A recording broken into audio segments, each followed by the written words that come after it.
نحمد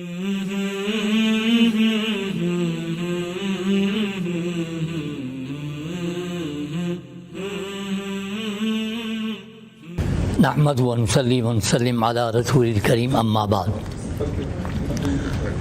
فاعوذ باللہ من الشیطان الرجیم بسم اللہ الرحمن الرحیم وَأَتِمُّ الْحَجَّ وَالْعُمْرَةَ لِلَّهِ صدق اللہ العظیم اللہم صلی علی محمد وعلی آل محمد وبارک وسلم۔ محترم عازمین حج، اللہ تعالیٰ آپ کا حج کا سفر آسان بھی فرمائے اور قبول بھی فرمائے۔ میں نے اپنی بات کا جو آغاز کیا ہے وہ قرآن حکیم کے ایک آیت کے چھوٹے سے حصے سے کیا ہے۔ اس آیت میں اللہ تعالیٰ نے حج عمرہ کرنے والے کو ایک ہدایت دی ہے، اور اسی ہدایت کے پیش نظر آج آپ کو جمع کیا گیا ہے۔ اللہ جزائے خیر دے، عرصہ دراز سے یہ حضرات کام کر رہے ہیں، خصوصاً مشتاق چٹھا صاحب کی قیادت میں کئی سالوں سے بہت ہی بہترین الحمدللہ حج کرنے والے حج کرتے ہیں۔ اللہ آپ کے حج کو آسان بھی فرمائے، قبول بھی فرمائے۔ یہ جو آج کی نشست ہے یہ خالصتاً انہوں نے آپ کو اللہ کا مہمان سمجھ کے آپ کو اس لیے آج بلایا ہے، اور جو اللہ اس آیت میں ہدایت دے رہا ہے اسی ہدایت کے پیش نظر آپ کو جمع کیا گیا ہے۔ اللہ کیا فرما رہے ہیں؟ اللہ فرما رہے ہیں وَأَتِمُّ الْحَجَّ وَالْعُمْرَةَ لِلَّهِ، حج عمرے کو اللہ کے لیے تمام مکمل ادا کرو۔ مکمل وہی ادا کرے گا جس نے سیکھا ہوگا، جس نے سیکھا نہیں ہوگا وہ مکمل ادا نہیں کر سکتا۔ اور یہ غور کرنے کی بات ہے، جس طرح نماز عبادت ہے، زکوٰۃ عبادت ہے، روزہ عبادت ہے، ایسے حج بھی عبادت ہے۔ یہ باقی باتوں کے لیے یہ جملہ نہیں فرمایا، حالانکہ نماز بھی مکمل پڑھنی چاہیے، روزہ بھی مکمل رکھنا چاہیے، زکوٰۃ بھی مکمل ادا کرنی چاہیے۔ یہ حج عمرے والے کو کیوں کہا؟ اس لیے کہ نماز دن میں 5 دفعہ فرض ہے، ہر بندے نے پڑھنی ہے۔ میرا کوئی نماز کا مسئلہ ہوگا آپ بتا دیں گے، آپ کا مسئلہ ہوگا میں بتا دوں گا۔ حج آتا تو سال کے بعد ہی ہے، لیکن جاتے کوئی ہیں۔ سعودی حکومت کا ایک قانون ہے کہ وہ ہر ملک کی مردم شماری کے مطابق آبادی کا 1% حج کا کوٹا دیتی ہے۔ تو اتنی بڑی تعداد میں سے اتنے تھوڑے سے لوگ جنہوں نے جانا ہے، تو ان کے مسائل کا پتہ نہیں ہوتا، اس لیے اللہ فرماتے اس کو مکمل ادا کرنا ہے۔ تو مکمل وہ ادا کرتا ہے جس سے سیکھا ہو۔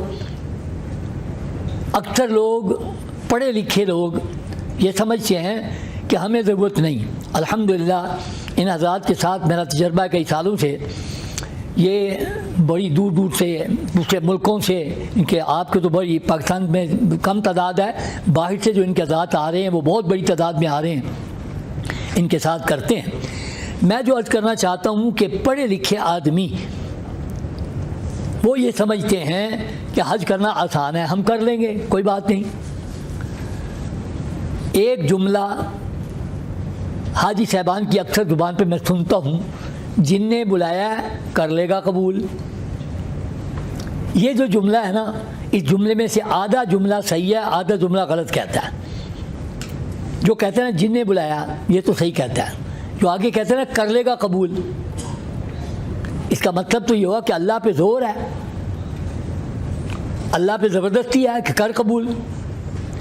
یہ جو کہتے ہیں کر لے گا قبول، بلایا کس لیے ہے، پھر کرے گا کیوں نہیں کرے گا، یہ بات نہیں ہے۔ آج کے دور کے بارے میں میرے آقا صلی اللہ علیہ وسلم نے پہلے ہی فرما دیا تھا، قیامت کے نزدیک پیسہ عام ہو جائے گا، لوگ کثرت کے ساتھ حج عمرے پہ جائیں گے، اور ایسا ہو رہا ہے۔ آپ حضرات جانتے ہیں، جو عمر رسیدہ ہیں وہ جانتے ہیں کہ پہلے کتنے پیسے جیب میں ہوتے تھے اور آج کل کتنے زیادہ ہیں، لیکن برکت نہیں ہے، اس میں تھوڑے میں برکت ہوتی تھی۔ آپ کا فرمان تو غلط نہیں ہو سکتا، آپ نے بالکل صحیح فرمایا کہ قیامت کے نزدیک پیسہ عام ہو جائے گا، لوگ کثرت کے ساتھ حج عمرے پہ جائیں گے، آج جا رہے ہیں۔ اور آپ نے جو میں بات عرض کرنا چاہتا ہوں وہ یہ، آپ نے پہلے سے نشاندہی فرما دی کہ امیر جائیں گے تفریح کرنے، غریب جائیں گے مانگنے، علماء جائیں گے الحاج کے لانے کے لیے، ایسی نیتیں ہوں گی، اللہ کے نبی صلی اللہ علیہ وسلم نے پہلے چکرنا کر دیا تھا کہ یہ نیتیں نہ کرنا۔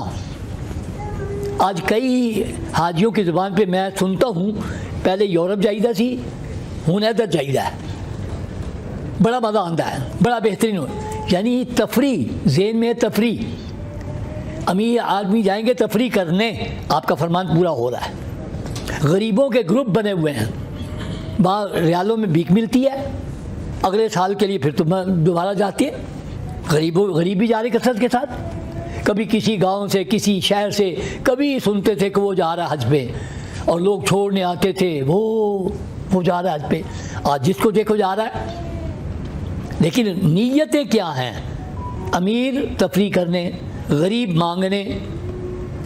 اس لیے آپ نے پہلے سے کرنا کیا تھا کہ سب کا قبول نہیں ہوگا، جو صحیح نیت کر کے جائے گا اس کا قبول ہوگا۔ آج آپ نے اس سیشن میں پہلی بات جو مجھ سے سیکھی ہے، اول اس دن تھا جس دن آپ حضرات نے ریحان حبیب صاحب کو، ان کے جو مشتاق صاحب کے جو سبارڈینیٹ کام کر رہے ہیں ان کو پاسپورٹ دیے تھے، اس دن کرنا تھا، اس دن نہیں کیا۔ آج میں جو پہلی بات بتانے لگا ہوں آپ کو وہ یہ ہے کہ آج سے آپ نے رو رو کے دعائیں اللہ سے کرنی ہے، یا اللہ میں حج پہ آ رہا ہوں، میرا پیسہ بھی لگ رہا ہے، میں نے مشقتیں بھی اٹھانی ہے، اللہ میرا حج ضائع نہ ہو جائے، اللہ قبولیت والا کر لے۔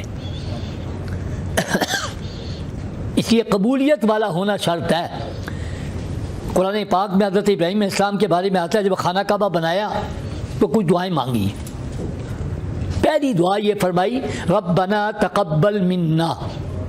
ابراہیم علیہ السلام یہ نہیں سوچ سکتے تھے جیسے آج ہی سوچ رہا ہے آج کہ اللہ تو نے کہا میرا گھر بنا، میں نے بنایا ہے، اللہ کے کہنے پہ بنایا، کر لے گا قبول۔ پھر کیوں دعائیں مانگی؟ اس کا مطلب کیا ہوا کہ عمل کتنا بڑا کو کر لے، اگر اللہ کیا قبول نہ ہو تو فائدہ کوئی نہیں، اللہ قبول فرما لے۔ اس لیے آپ نے آج سے اللہ سے رو رو کے یہ مانگنا ہے کہ یا اللہ میرا حج کا سفر آسان بھی قبول بھی ہو جائے، یہ نہ ہو کہ اتنی مشقتیں بھی اٹھاؤں، پیسہ بھی اتنا لگے اور قبول نہ ہو۔ پہلی بات یہ۔ دوسری دعا مانگی ابراہیم علیہ السلام نے خانہ کعبہ بنا کے، وَأَرِنَا مَنَاسِكَنَا، یا اللہ میں نے تیرا گھر بنایا ہے، تیرے گھر کی باتیں میں نے کیسے کرنی ہے، مناسک کیسے کرنی ہے مجھے سکھا۔ پیغمبر ہو کر کہہ رہا اللہ سے کہہ رہے مجھے سکھا، میں آپ بغیر سیکھے چلے جائیں۔ ابھی آپ اندازہ کریں، پچھلے حج کے موقع پہ ایک صاحب لندن سے آئے تھے، گروپ میں تھے میرے ساتھ، مجھ سے باتوں باتوں میں کہنے لگے، کھانے پہ کہنے لگے ڈاکٹر صاحب میں بڑا ٹینشن میں ہوں۔ میں نے کہا کیا ہوا ہے؟ بڑا ٹینشن میں ہوں۔ میں نے کہا کیا ہوا کیا ہے بتائیں؟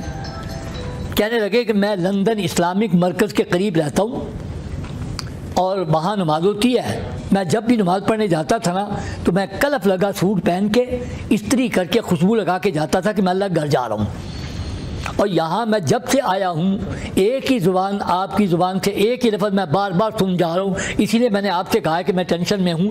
میں نے کہا کیا آپ ایک ہی بات کہتے جاتے ہیں، خوشبو نہیں لگانی، بال نہیں توڑنا، جسم کی میل کچیل نہیں اتارنی، مجھے پسینہ آیا ہوا ہے، بدبو پیدا ہوئی ہے، اور میں ایک ہی بات آپ سے سن رہا ہوں کہ میں وہ جاتا تھا مسجد اور ادھر آیا ہوں، اللہ کے گھر ہے، ایکچوئل اللہ کا گھر ہے، اور یہاں میں کیا کر رہا ہوں، یہ ٹینشن ہے۔ تو میں نے ان سے پوچھا، میں نے کہا آپ نے ٹریننگ لی تھی؟ کہنے کہ نہیں جی میں تو لندن سے سیدھا آیا ہوں، اس لیے میں نے ٹریننگ نہیں لی۔ میں نے کہا اگر آپ نے ٹریننگ لی ہوتی تو آپ کو پتہ ہوتا کہ یہاں کے آداب ٹریننگ میں بتا دیے گئے تھے کہ یہاں کا ادب کیا ہے، یہاں کا وہاں کا بڑا فرق ہے۔ میں ابھی اشارے دینے لگا ہوں، ابھی میں نے اپنی بات کا آغاز نہیں کیا کہ آج کا یہ سیشن، یہ 3-4 گھنٹے جو لگیں گے آپ کے، یہ کتنے ضروری ہیں۔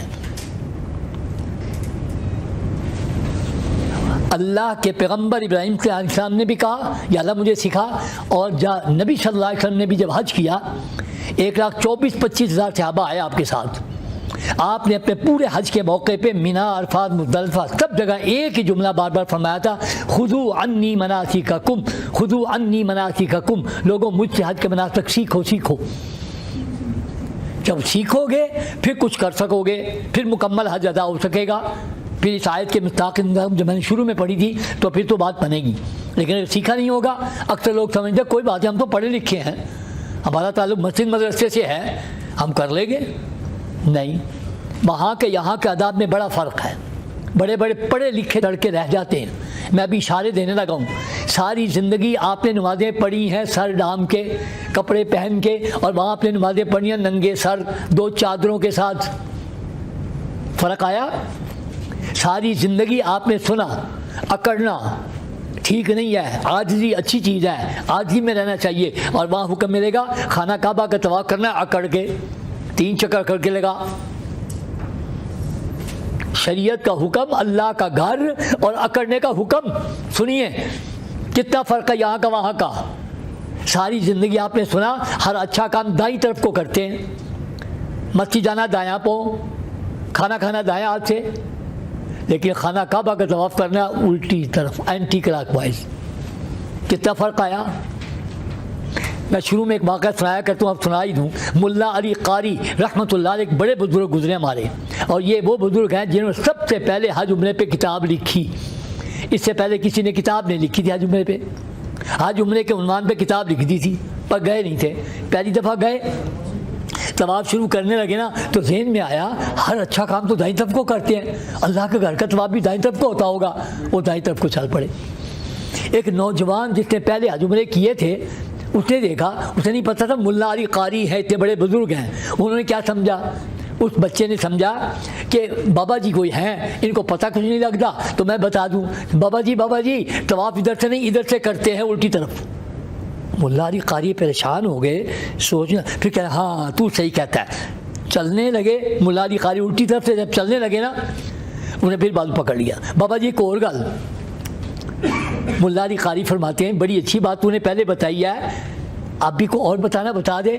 ملا علی قاری سے کیا کہتا ہے, کہتا ہے میاں جی میرا مشورہ ہے, ملا علی قاری نے کتاب لکھی ہے, کتاب پڑھ کے آتے آپ کو حج کرنا آتا. انہی سے کہہ رہا ہے. اور ملا علی قاری فرماتے بیٹے میرا نام ہے, کتاب میں نے لکھی ہے, پر آیا پہلی مرتبہ ہوں. اتنے پڑھے لکھے چل کے رہ جاتے وہاں. ساری زندگی آپ نے سنا نماز وقت پہ پڑھنی چاہیے, ویلے دی نماز تک ویلے دیا ٹکرا, اور وہاں آپ کو ایک وقت آئے گا ایسا نماز کا ٹائم ہو جائے گا, شریعت نے کہنا نہیں پڑھنی, چل آگے چل, دوسرے نماز کا وقت دوسرا ہے, پڑھ تو یہ, اور قضا بھی نہیں کرنی, ادا کی نیت سے پڑھ. ساری زندگی آپ نے سنا کہیں مسجد بن جائے نا, حکم ہے 5 وقت کھولو, اذان دو, ایک دفعہ بھی اذان نہ ہوئی, ایک نماز بھی نہ ہوئی, پورا محلہ گناہگار ہوگا. لیکن وہاں ایک مسجد ایسی آئے گی, حکم ہے سارا سال بند رکھنی ہے, ایک دن سال میں کھولنی ہے, تو 2 نمازیں پڑھا کے بند کر دیں. کتنا فرق آیا یہاں کا وہاں کا. یا آپ نے سنا پردہ پردہ پردہ, اور وہاں حکم مل رہا ہے کہ چہرے پہ ٹچ نہ کرے نقاب. یا آپ نے سنا عورت کو بال نہیں کٹوانے چاہیے, اور وہاں جب تک کٹوائے گی نہیں احرام نہیں کھلے گا. وہاں 4 عمرے کرے گی, 4 مرتبہ بال کٹوائے گی, بال کٹوا پٹے بن جائیں, چھوٹے ہو جائیں, یہ فیشن نہیں کیا, ثواب کمایا ہے. اتنا فرق ہے یہاں کا وہاں کا. اور کئی بات میں مثالیں دے سکتا ہوں, لیکن میں وقت کی کمی کے پیش نظر اتنی بات میں عرض کروں گا. آپ حضرات کے ذہن میں آ گئی ہوگی بات کہ ہمارا یہاں بیٹھنا. ایک دفعہ میں شیخ بولے ٹریننگ دینے گیا, سرکاری طور پہ تھے وہ ٹریننگ تھی, تو ایک ڈاکٹر صاحب کہنے لگے میرے پیشنٹ بیٹھے ہیں, تو میں حاضری لگ گئی ہے میری, تو میں چلا جاتا ہوں واپس. تو میں نے کہا ہماری طرف سے آپ چلے جاؤ, 40 دنوں میں جو آپ نے کرنا ہے ہم نے تو وہ بتانا ہے. اچھا میں بیٹھ جانا وہاں, میں دیکھتا ہوں اگر کوئی بات آئی. اب بیٹھ گئے. اب وہ سارا سیشن جب 5 گھنٹے میں نے مکمل کیا, تو میرے پاس آئے, کہنے کہ میں نے سمجھا تھا بات ہی کوئی نہیں, میں نے تو اب پیشاب روک کے بیٹھا رہا ہوں, میری کوئی چیز مس نہ ہو جائے.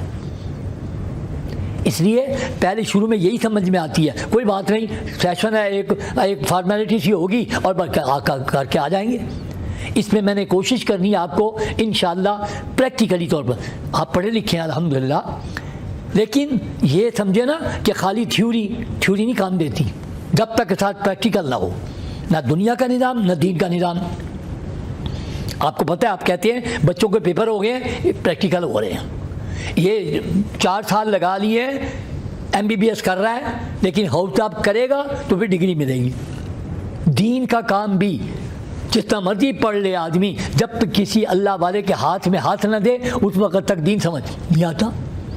تو حج بھی خالی تھیوری نہیں، پریکٹیکلی میں انشاءاللہ کوشش کروں گا کہ آپ کو کئی باتیں پریکٹیکلی جو ضروری ہوں گی وہ بتاؤں گا۔ پڑھے بھی، تھیوری بھی ہے، لیکن پریکٹیکل اس کے بغیر نہیں بات بنتی۔